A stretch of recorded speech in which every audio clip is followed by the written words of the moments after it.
What's going on, guys? Super Savage 789 here, bringing you guys a video. And today we're doing What If Steve Was Never Frozen Part 2. In the last part, we covered what would change with Steve being around instead of being a popsicle. Isaiah Bradley would get the recognition he deserves and would remain a soldier rather than being thrown in prison. Bucky would have been saved much earlier and would have already finished repenting. As for Hydra, it would have been eradicated much earlier as well. Also, Steve had the super soldier program scrapped, resulting in Bruce never becoming the Hulk. We left off right before Avengers started, so we'll pick back up from there. The situation with the Tesseract and Loki occurs, leading to Clint becoming brainwashed, and Fury would realize the Avengers initiative is needed. Fury would approach Steve about what happened, who would decide to place his efforts into helping stop this terrestrial enemy. Despite being his superior, Fury would advise Steve that maybe this isn't the best idea. Steve, however, would be dead set on this though. He needs to inspire hope into everyone. As Fury goes to leave, he tells Steve that the inspiration he gives goes deeper than just those stars and stripes tights. Bucky would also be approached about the Avengers initiative and would join, wanting to help out. As for Bruce, he'd still be approached to help S.H.I.E.L.D., since the only reason he was initially approached was because the Tesseract emits gamma radiation, and Bruce specializes in that. As for Tony, he would still be given the care package to research. Like normal, Loki would head to Germany with Steve and Bucky heading to fight while Natasha hangs back for support. After talking, Loki would begin to fight against the duo. Steve would be struggling more than he had in canon for obvious reasons, however Bucky would make up for that. Ultimately though, Loki would still be thwarted when Tony shows up, leading to him being placed inside the jet. On the jet, Tony and Steve would be talking, with Tony making the added remark that it's impressive someone as old as he could hang in there against Loki, with Steve clapping back that Loki is over 1,000 years old. Bucky would be avoiding making eye contact with Tony due to what he did to his parents. While Tony notices this, he doesn't get time to ask what he's doing, as a lightning strike lands. Thor would quickly show up and takes Loki, with Tony in pursuit. Bucky tells Steve that he's on it, which Steve wants to argue. Unfortunately, Bucky took the last parachute. Tony and Thor would have their typical fight, with Bucky showing up, trying to defuse the situation. Unfortunately for him, he doesn't have a vibranium arm or shield, so when Thor slams his hammer down, it takes his arm clean off. Realizing that Bucky isn't hostile, and with the damage already caused, Thor agrees to take Loki into holding. Unfortunately, without the presence of the Hulk, there wouldn't be a massive secure holding cell for Loki to be placed in, so he'd temporarily be put into the raft while they figure out what to do with him. Research would begin on the scepter, with Tony and Bruce taking priority on it. Since Steve is in charge of S.H.I.E.L.D., I'm pretty sure that he'd make sure nothing even remotely related to Hydra was underway, so the old Hydra weapons would not be on the ship. While Tony and Bruce work away, Steve approaches Bucky, asking his opinion on the situation. Steve then brings up what Fury said to him earlier. You know, Fury told me earlier that what inspires people goes beyond Captain America. I keep replaying these words in my head, but I can't make heads or tails of it. Bucky would take a second, as he listens to what his friend had said, before opening his mouth. If I had to guess, he's probably talking about that. The shield?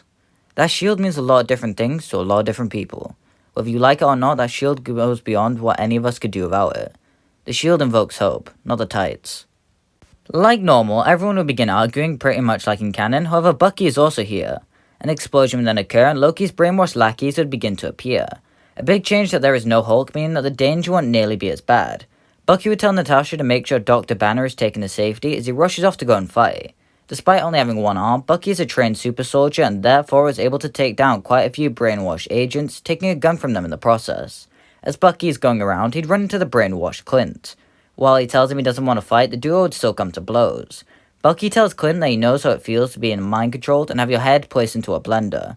Luckily enough, he can spare him this fate. He then knocks out Clint, breaking the mind control. As for Steve and Tony, they'd be able to get the Helicarrier going even quicker, since Steve has a better understanding of the contraption. Thor also wouldn't be lost here, since the cell doesn't exist to drop him. Finally, Phil Coulson would survive this time around due to Loki not being present to kill him. Despite this, Loki's scepter would still be taken back, allowing for him to be broken out the raft. Due to the easiness of this, Ross would believe they need some tighter security. The Avengers wouldn't have something to avenge here, but they'd still have a common goal, so everyone would be preparing for the upcoming war. Tony would even build Bucky a new arm, which he's grateful for. Tony then asks Bucky if he did something to him that makes him uncomfortable, which Bucky of course denies. Despite wanting to tell Tony the truth, right now definitely isn't the best time, so he remains silent for that, for right now. Steve would approach Fury while everyone is getting ready to have a conversation. How's preparations going? Not too bad, all things considered. I got one of my top men back, a team of superheroes all eager to fight, and my helicarrier still works. But I have a sneaking suspicion that's not why you're here, is it? I've been thinking about what you said, about inspiring people. The shield means a lot to people. Captain America means a lot to people, but not Steve Rogers. Maybe I should take a step back from all of this. The war finished over 70 years ago, but it still feels like I never left.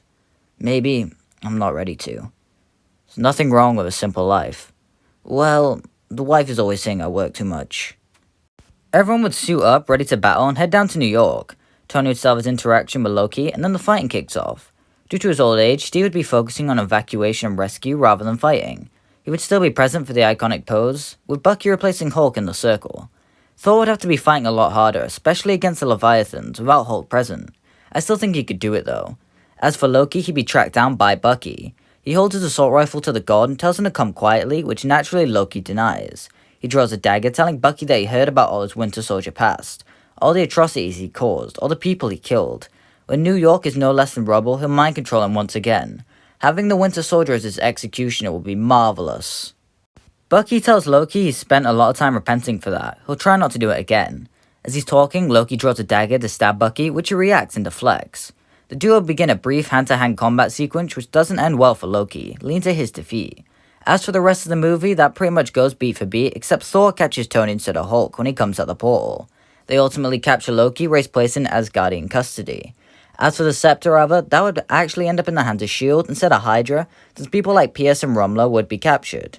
As for Steve, he'd call on a press conference where he declares that he's giving up the title of Captain America, as well as taking a backseat from the government position. This is met by varied reactions from the general public, however everyone that knows Steve is happy for him. The government, however, would want Captain America around regardless of who is under the cowl, so after looking for appropriate applications, they find a suitable replacement in their eyes. Later that week, John Walker would be introduced to the world as the new Captain America.